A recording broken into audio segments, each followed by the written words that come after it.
Dulu kita cuma bisa lihat di berita-berita Tiongkok atau bocoran spy shot. Tapi sekarang, si mobil listrik tercanggih sekaligus termurah yang mungkin bisa jadi game change di segmen EV Indonesia ini. Inilah GAC Aion UT. Resmi rilis dan harganya bikin geleng-geleng.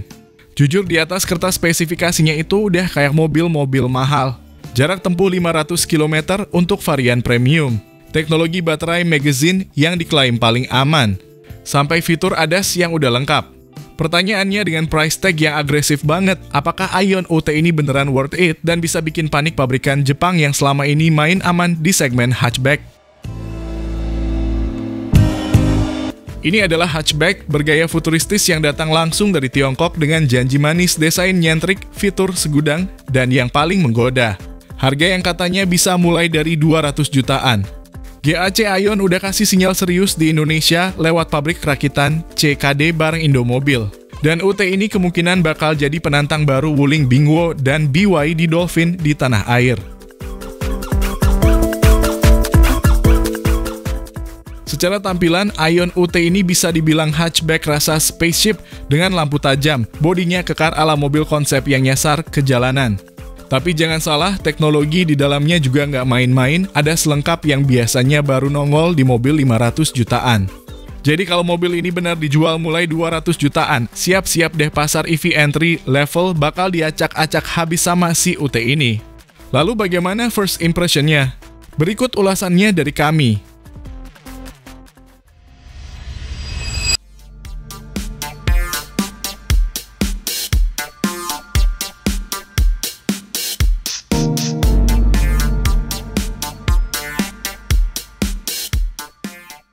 Halo semua, selamat datang di channel Oblitz.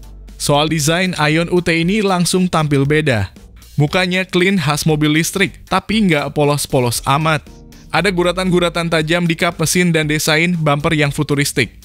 Lampunya pakai desain sipit pipi horizontal, LED tentunya, dan kalau dilihat dari kejauhan, bisa disangka kayak mobil konsep yang turun ke jalan. DRL-nya juga ngikut tren eyebrow lighting ala mobil Korea, tajam, berkarakter, dan ngasih kesan mewah meski harganya masih masuk akal.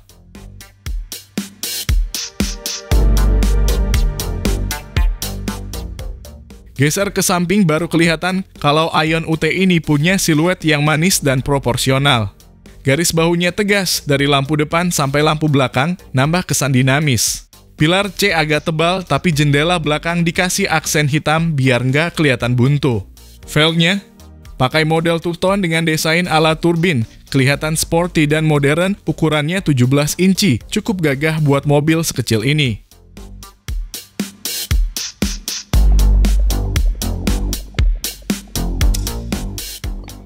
Di belakang Aion UT juga nggak kalah menarik. Lampunya model LED bar yang nyambung dari kiri ke kanan, khas EV masa kini. Bumper bawahnya punya aksen diffuser, meskipun cuma pajangan, tapi berhasil ngasih kesan sporty. Ada spoiler kecil di atas kaca belakang yang bikin tampilannya makin proper. Overall, pantatnya Aion UT ini kelihatan rapi dan nggak norak.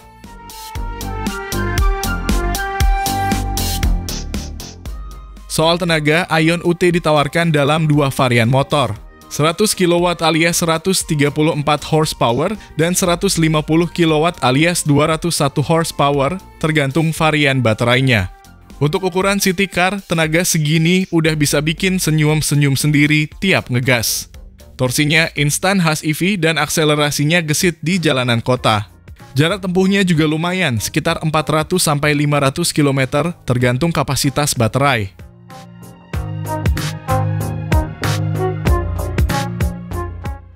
Masuk ke dalam Aion UT nggak terasa seperti mobil murah. Layout dashboardnya modern mengarah ke minimalis tapi tetap fungsional. Layar tengah 14,6 inci jadi pusat kontrol utama dan ada instrumen cluster 8,8 inci digital juga di balik setir.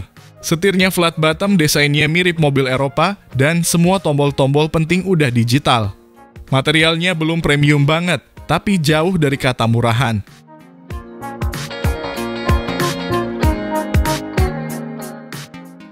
Fitur hiburan juga nggak kalah menarik.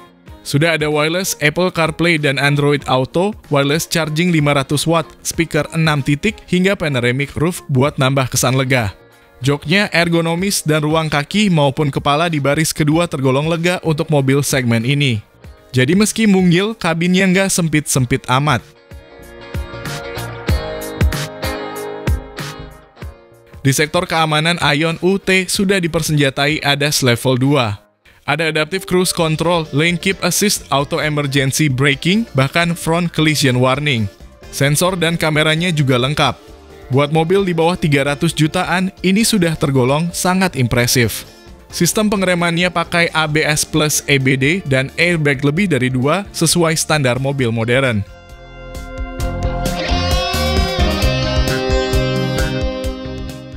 Salah satu keunggulan Aion UT adalah charging speed-nya.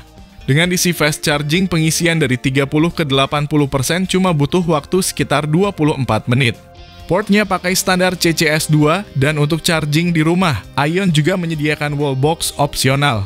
Manajemen suhu baterainya pun sudah aktif, penting buat negara tropis seperti Indonesia.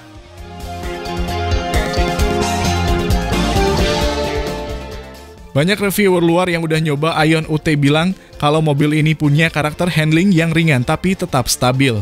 Setirnya enteng buat manuver di dalam kota, suspensinya agak firm tapi masih nyaman. Cocok buat Anda yang sering selap-selip di Jakarta atau kota besar lainnya. NVH alias noise, vibration, harshness juga cukup minim. Bukti engineeringnya nggak main-main.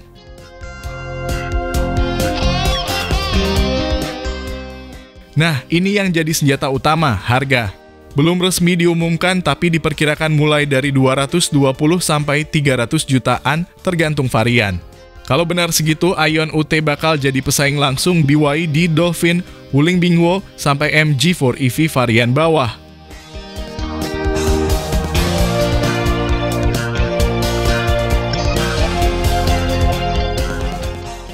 Lalu bagaimana menurut pendapat Anda mengenai dari mobil listrik baru Indonesia dengan values komplit ini?